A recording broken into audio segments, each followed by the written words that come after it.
माधुरीच्या हातामध्ये 2 लग्नपत्रिका होत्या. एक लग्नपत्रिका तिच्या भावाच्या मुलाच्या लग्नाची होती आणि दुसरी मोठ्या दिराच्या मुलीच्या लग्नाची होती. दोन्ही लग्न एकाच दिवशी होती आणि दोन्ही लग्नाला जावेच लागणार होते, कारण ही नाती जवळची होती. तिला समजत नव्हते की आता कोणाच्या लग्नाला जावे, भावाच्या मुलाच्या लग्नाला जावे की मग दिराच्या मुलीच्या लग्नाला जावे. तिने विचार केला, जर भाच्याच्या लग्नाला नाही गेले तर भाऊ आणि भाऊजय रागाला जातील, नाराज होतील. पण दिराच्या मुलीच्या लग्नाला नाही गेले तर दीर आणि जाऊ माझी मजबुरी समजून काही बोलणार नाहीत, पण नंतर मी त्यांच्या टोमण्यांना कशी तोंड देईन, असा विचार करत माधुरी जवळच असलेल्या खुर्चीवर बसली. प्रसादला याबद्दल काही विचारले तर ते म्हणतील, तुला जे योग्य वाटते ते कर. किंवा जर त्यांचा मूड चांगला असेल तर म्हणतील, तू तुझ्या भाच्याच्या लग्नाला जा, मी माझ्या पुतणीच्या लग्नाला जाईन. पण ती असे करू शकत नव्हती. संध्याकाळ व्हायला आली होती. सर्वत्र अंधार पसरत होता. माधुरीचे मन माहेरच्या आठवणीमध्ये पोहोचले. ते 2 भाऊ बहीण होते. माधुरी आईवडिलांची एकुलती एक लाडकी मुलगी होती. भावाच्या म्हणजे अमितच्या जन्मानंतर साधारण 10 वर्षानंतर तिचा जन्म झाला होता. त्यामुळे तिला भावाचे सुद्धा खूप लाड आणि प्रेम मिळाले. ती 21 वर्षांची झाली तेव्हा तिच्या भावाचे लग्न ठरले. खूप मुली पाहिल्यानंतर तिच्या भावाला मानसी पसंत पडली. काही दिवसातच त्यांचे लग्न झाले. भावाचे लग्न झाले आणि वहिनी घरात आल्यामुळे माधुरीला खूप आनंद झाला होता. तिची भावजय 24 वर्षांची होती. दोघींच्या वयामध्ये जास्त अंतर नव्हते. त्यामुळे माधुरीला वाटले की तिला वहिनीच्या रूपामध्ये एक मैत्रीण मिळाली. 3 वर्ष माधुरीला वहिनीसोबत राहण्याची संधी मिळाली. जेव्हा ती 24 वर्षांची झाली तेव्हा माधुरीचेही लग्न ठरले. लग्नाआधी आई घरातील सर्व कामे करत होती, तेव्हा माधुरी निश्चिंत होऊन अभ्यास करायची. आणि आता वहिनी आल्यानंतर देखील आई वहिनीला किचनमध्ये पूर्ण मदत करायची. पण तरीही तिची वहिनी कोणास ठाऊक माधुरीवर नेहमी चिडलेली का असायची. बहुतेक तिला असे वाटत होते की ही आरामात तिचा अभ्यास करते आणि सर्व कामे मला करावी लागतात. नवीनच असल्यामुळे मानसी याबाबतीत जास्त काही बोलत नव्हती, पण तिच्या चेहऱ्यावरचे हावभाव माधुरीने बरोबर ओळखले होते. त्यामुळे आता माधुरी देखील घरकामात थोडीफार मदत करू लागली. पण तेव्हा तिची आई तिला म्हणाली, माधुरी जा आणि तुझा अभ्यास कर, पुढे आयुष्यभर कामच करायचे आहे. मानसीला सासूचे बोलणे पटले नाही. त्यामुळे ती म्हणाली, पण सासूबाई, जर तिला घरातील कामे आलीच नाहीत तर मग लग्न झाल्यावर हिचे पुढे कसे होईल, याचाही विचार करायला हवा ना. माधुरीला समजत नव्हते की आता वहिनीचे ऐकावे की आईचे.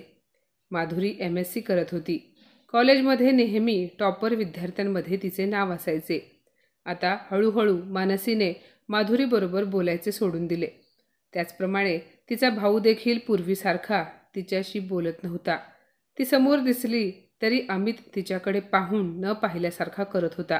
ह्याचे तिला खूप वाईट वाटत होते. पूर्वी ती जशी हक्काने तिच्या दादाकडे कोणत्याही गोष्टींची फरमाईश करत होती, तसे आता त्याला काही मागण्याची तिची हिंमतच होत नव्हती. दादा कामानिमित्त कुठे बाहेर गेला की वहिनीसाठी काही ना काही घेऊन यायचा, तेव्हा ती तिच्या भावाकडे आशेने पाहत होती.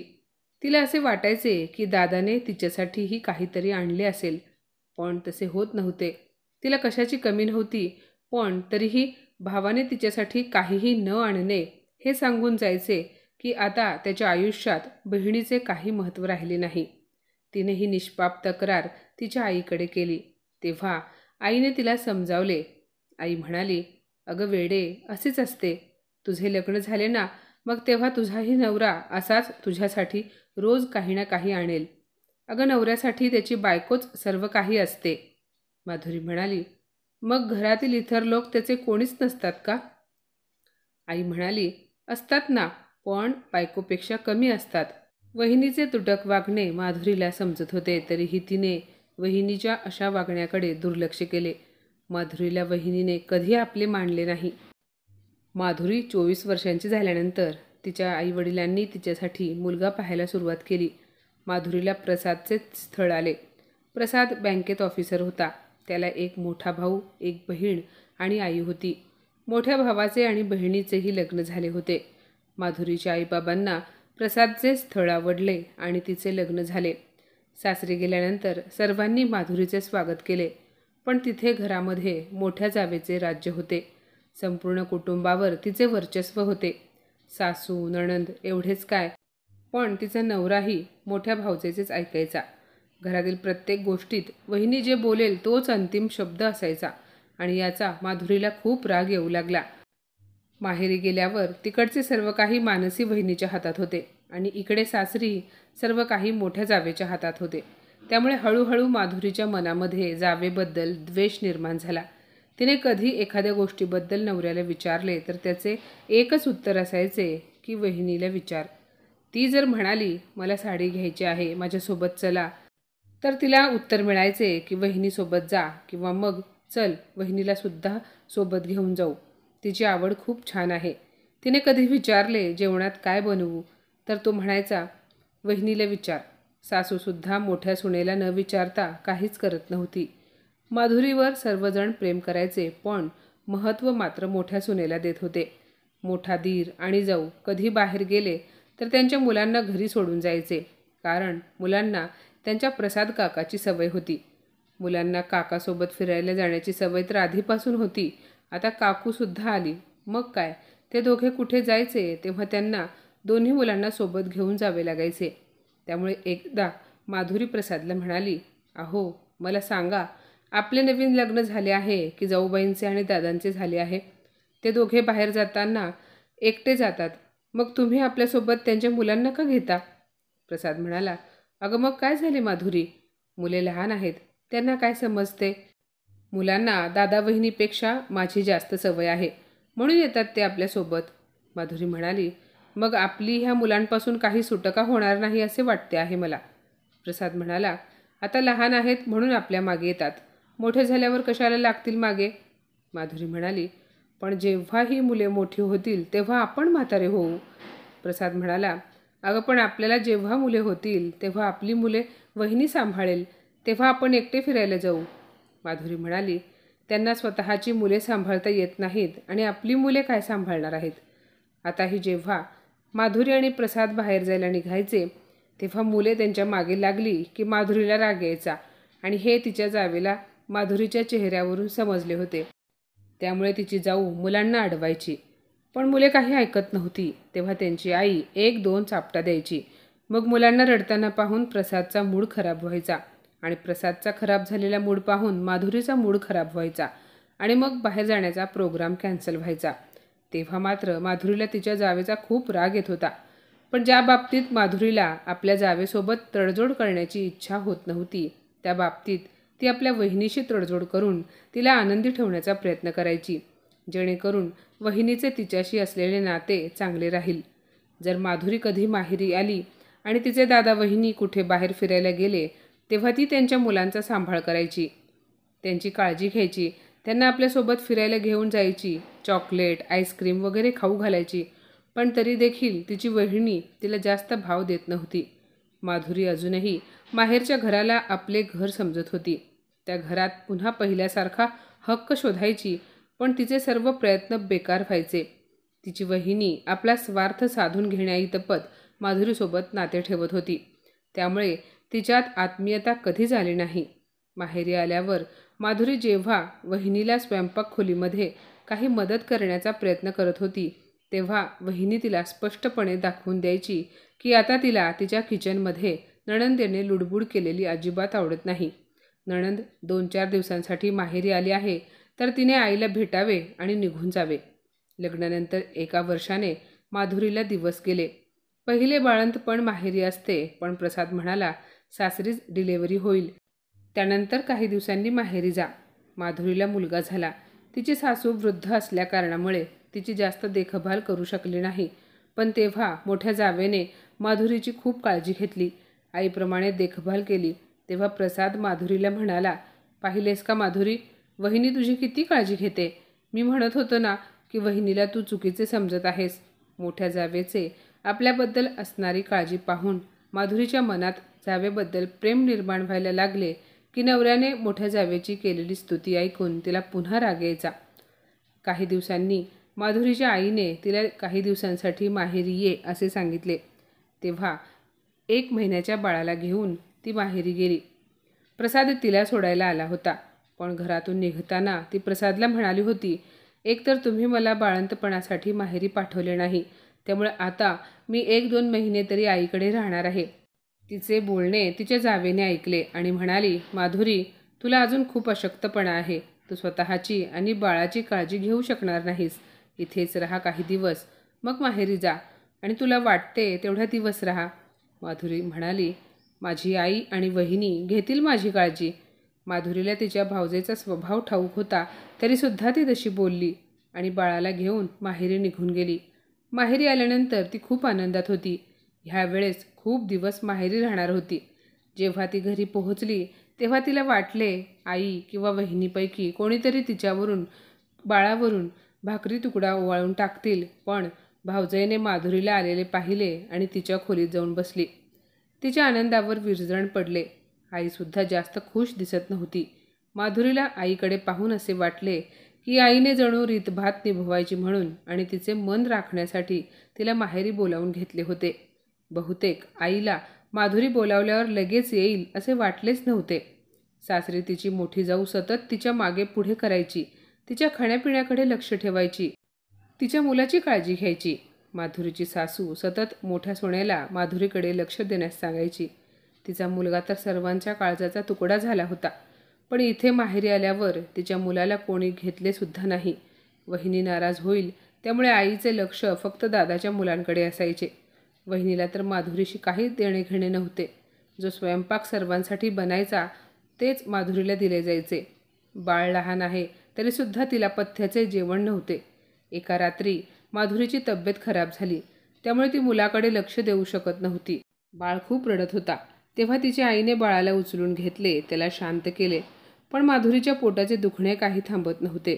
तेव्हा आईने घाबरून अमितच्या खोलीचा दरवाजा वाजवला. खूप मुश्किलीने तो झोपेतून उठला. त्याने दरवाजा उघडला तेव्हा आई त्याला म्हणाली, अमित, माधुरीची तब्येत ठीक नाही, तिच्या पोटात खूप दुखत आहे. यावर अमित म्हणाला, काय आई तू पण साध्या साध्या गोष्टींसाठी झोपेतून उठवतेस? अगं ती पथ्य वगैरे काही पाळत नाही, अपचन झाले असेल, औषध दे ना तिला. आई, मला उद्या ऑफिसला जायचे आहे, तू उगाच माझी झोपमोड केलीस. आई म्हणाली, सर्व काही करून पाहिले बाळा, पण तिचा त्रास कमी होत नाही. अमित म्हणाला, मग तिला पेन किलरची गोळी असेल तर दे. एवढ्या रात्री मी तरी काय करू शकतो? तू पण ना आई, उगाच तिची जबाबदारी घेतलीस. आता उद्याच तिला तिच्या सासरी पाठवण्याची तयारी कर. हे बघा, आता ती त्यांची जबाबदारी आहे, आपली नाही. त्यांचे ते बघून घेतील. त्यामुळे आता जा, आपण सकाळी बघू. असे बोलून अमितने दरवाजा बंद केला. आई निराश होऊन परत आली. ना माधुरीने आईला काही विचारले, ना आईने तिला काही सांगितले. तिने भावाचे सर्व बोलणे ऐकले होते.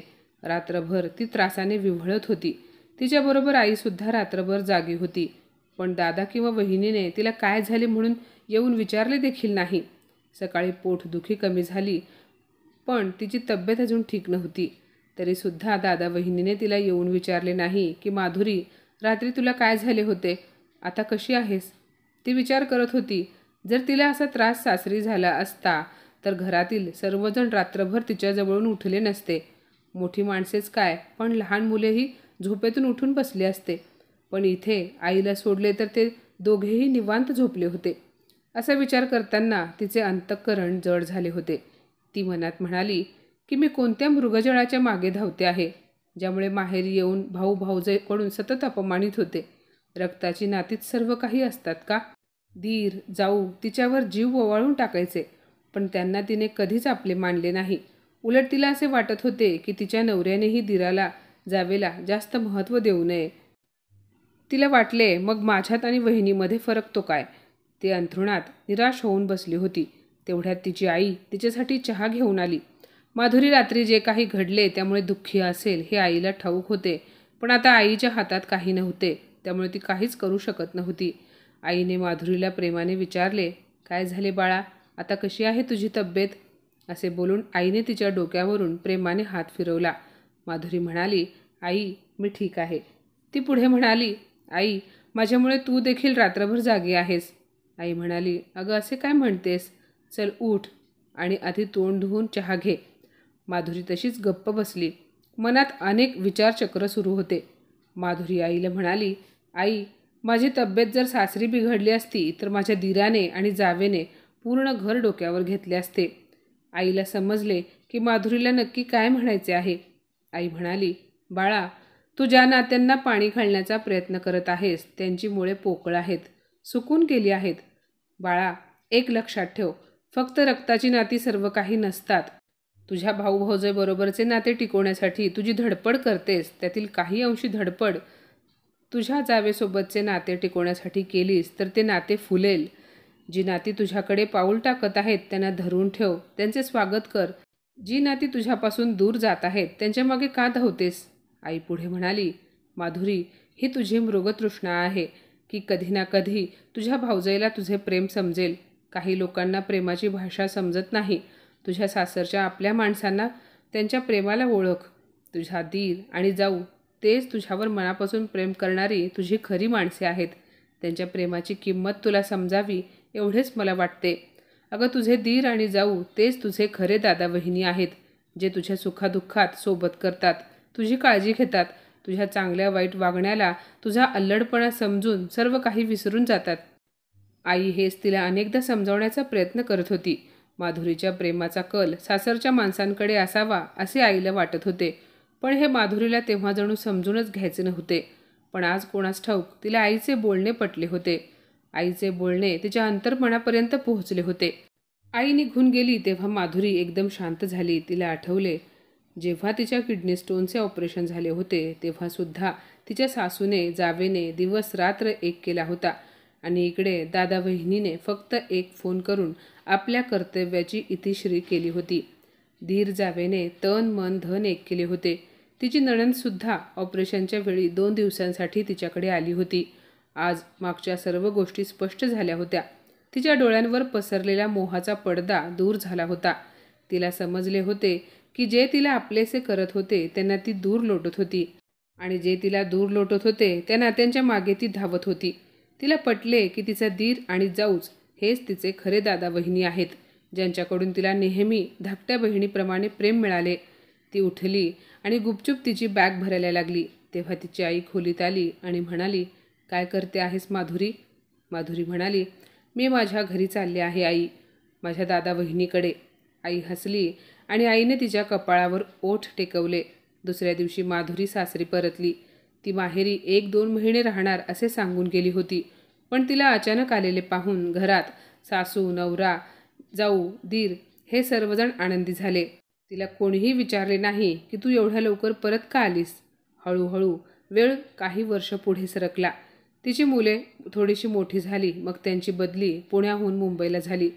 वेळ पुढे पुढे सरकत होता. आई, वडील आणि सासूची साथ वेळेबरोबर सुटली. आई गेल्यानंतर नाशिकला जाणे बंद झाले, पण माधुरीचे स्वतःहून दीर आणि जावेकडे सण किंवा सुट्ट्यांमध्ये येणे जाणे चालू राहिले. तेवढ्यात डोर बेल वाजली. ते ऐकून माधुरी भानावर आली. बहुतेक प्रसाद ऑफिसवरून आले होते. ती वर्तमानात परत आली. तिने उठून दरवाजा उघडला. तिला उदास पाहून प्रसाद म्हणाला, काय झाले माधुरी, खूप गप्प गप्प दिसते आहेस. तुझी तब्येत तर ठीक आहे ना? ती म्हणाली, काही नाही, सर्व काही ठीक आहे.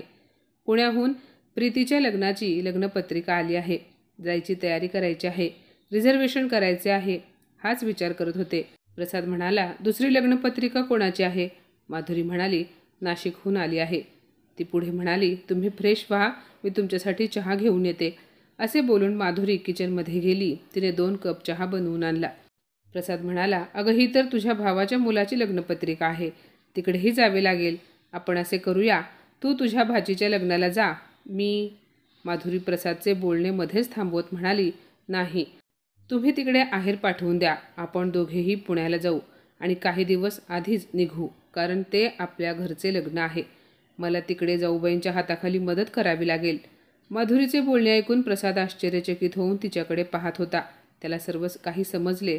शेवटी काय तर प्रेम आणि स्नेहाची नाती रक्ताच्या नात्यांवर भारी पडली. आपापसात प्रेम आणि जिव्हाळा नसेल तर रक्ताच्या नात्यातील वीण कच्ची होते.